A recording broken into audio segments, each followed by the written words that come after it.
Hello dear learners, this is GB sir welcoming you to my YouTube channel Get English Command. In the previous video, we have learned about subtypes of main verb. They were action verb, stative verb and linking verb. Today in this video, we will learn about some other subtypes of main verb. So without wasting our time, let's get started.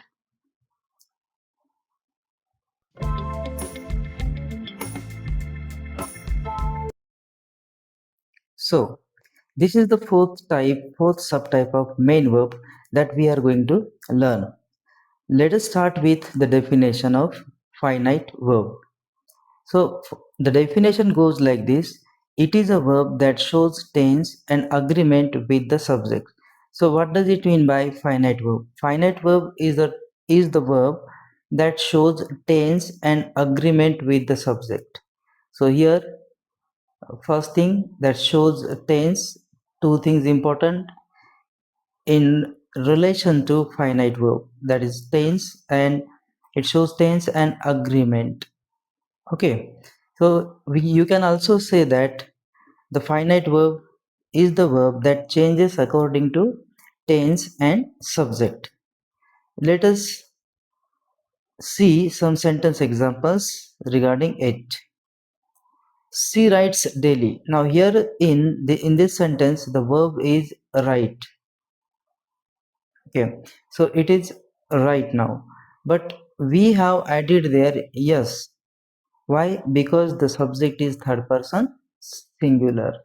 So because of this, as the verb write changes itself because of the subject third person singular, so we can say it is a finite verb. Then in the second sentence, the very same sentence is there, but just a little bit change there, that is of the subject they. दे का हमने यहाँ पे subject के तौर पे दे को use किया है, वर्ब वही रखा है right. So here they write, but here we can't add their s or es to the main verb. Why? Because of the subject, because it is plural, third person plural subject. So in simple present tense we don't add s or es to the main verb when the subject is third person singular, and that is why the verb has changed itself right according to its subject. Okay, so they write daily. So as the verb has changed here according to its subject, so we can say it is showing agreement with the subject, and so that is why it is a finite verb. Next, there is the third sentence in which the sentence goes like this. He wrote a letter. Very same verb is there, wrote. So here wrote is the verb. And see, one thing you may have doubt about, that now the verb wrote will not change. As it is simple past tense, it is second form of verb. It will not change according to the subject. It will remain as it is. The V second only will be there. So is it finite verb then? So yes, definitely it is finite verb, though it doesn't change according to the subject, but it is showing tense. So दोनों में से एक होना चाहिए, या either it must show the tense, or either it should agree with the subject. So here wrote is showing the verb here, and that is why it is finite verb. Then we are playing. Here we have used that present continuous tense, and the subject is we. So subject is we, that is why there are. See student, this verb that playing has nothing to do with the subject. That verb that gets agree with the subject is are and not playing. So because of that, are is the finite verb there. If you change the subject there, for example, in place of we use he, then the sentence will be he is playing. Correct? He is playing. Okay, so because of that, he is playing will be the sentence. Because of that, we can say that are is the finite verb there. Now in the fourth example, that's a fifth example, I have finished my work. Now already we know that as which verb is there, that is showing tense. So there not this finished have is showing the tense together with the main verb. Okay, so how is there finite verb? Because it is showing the tense together in combination with that finish, so it is showing tense. So have is the finite verb there. And one more thing, if we change the subject there, if we use he, then that have changed into has, then we will say that he has finished his work, right? So because of that, that have is functioning there as finite verb. One more important thing I would really like to tell you here, that the finite verb are see either v1, they will be v1 or v2 form. Okay, only this verb will be functioning as finite verb. Rest of the verb that is in ing form, they will be called as non-finite because they are participle, or the verb that is in third form, they are also called as past participle. So they will be functioning in the sentence as non-finite. They will not show tense, and they doesn't show tense, and they doesn't get agree with the subject. That is why I'm telling you that you must remember this thing about finite verb, that the finite verb mostly are either in v1 form or v2 form, and then some other primary auxiliary verb. Those verbs that show tense and gets agree with the subject, we call them as finite verb. Let us see the next subtypes of the main verb, that is non-finite verb.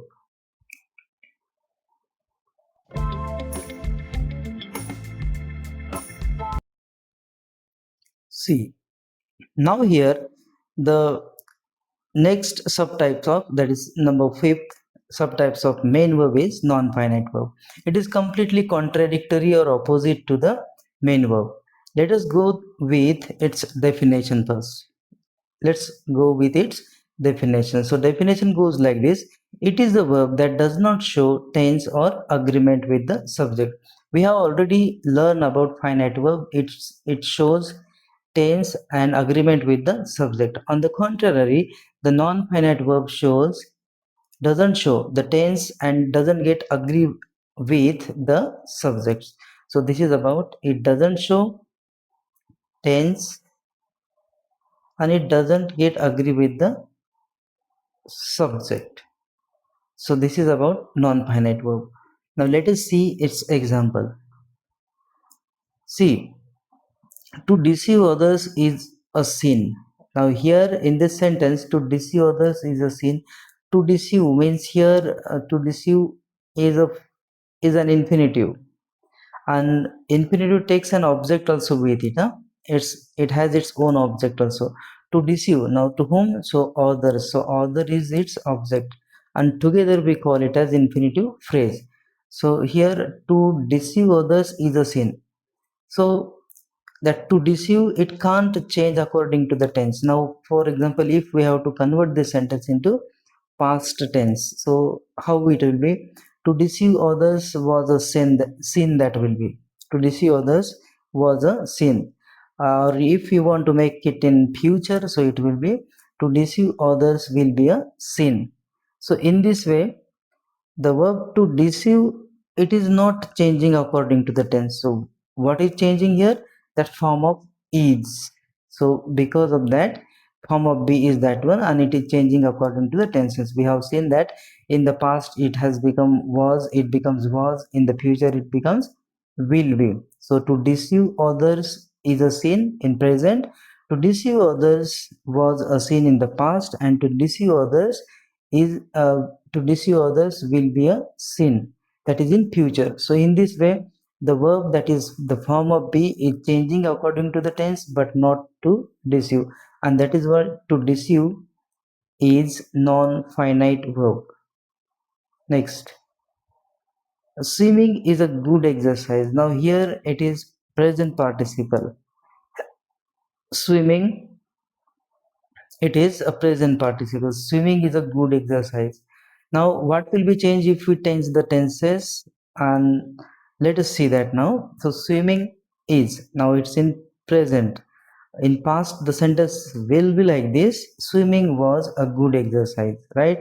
So once again here also is changing as per the tense, but not that participle, present participle form, that is swimming. It is not changing.